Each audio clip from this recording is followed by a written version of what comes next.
ఏంటి లాయర్ గారు వచ్చారు? అమ్మా నమస్కారం. నమస్కారం నమస్కారం. ఎవరు నానమ్మా?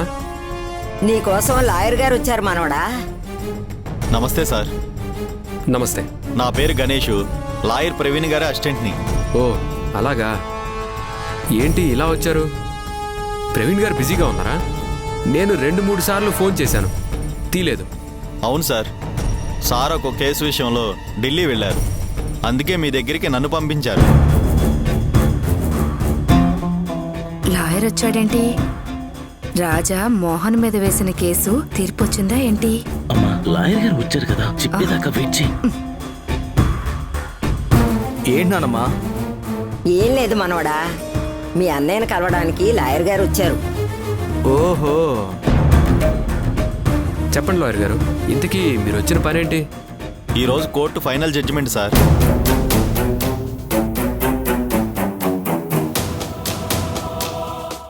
మీరు దేనికోసమైతే కోర్టులో కేసు వేసి దేనికోసమైతే ఫైట్ చేస్తున్నారో రేపు ఆ ఇంట్లోనే చక్రం తిప్పబోతున్నారు సార్.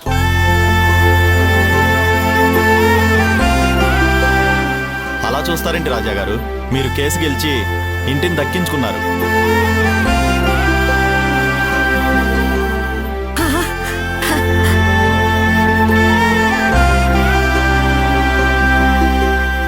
మీరు చెప్పేది నిజమేనా? నిజంగానే నేను కేసు గెలిచానా?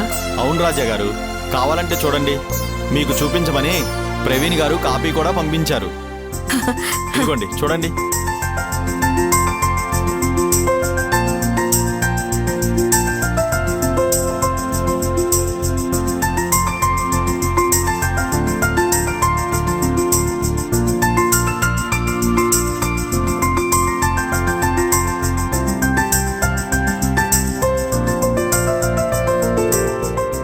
ఏమండి ఇలా ఇవ్వండి.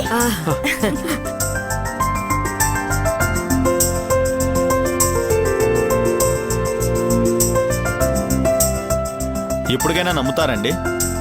నమ్ముతాను నానమ్మా. మనవడా, నా కల నెరవేరింది. అమ్మ నడిచిన ఆ ఇంట్లో మనం ఇన్నాళ్లకు కాలు పెట్టబోతున్నాం. అలా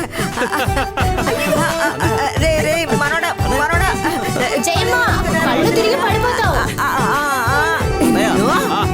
ఇదే అమ్మకి అసలైన నివాళి. అవునరా మావయ్య గారు, ఇన్నేళ్ల తర్వాత న్యాయం గెలిచింది. మా నాన్న కష్టపడి కట్టిన ఇల్లు మళ్ళీ మాకు దక్కింది.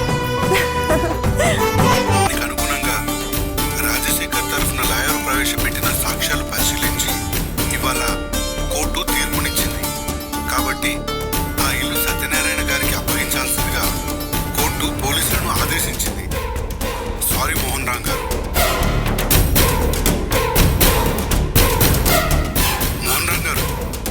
మోహన్ రావు గారు చెప్పండి.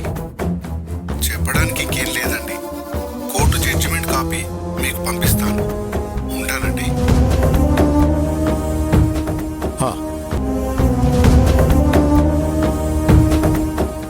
ఏమైందండి? ఏం లేదు మంజుల, దక్కాల్సిన వాళ్ళకే దక్కింది. అంటే రాజా కేసు గెలిచాడు.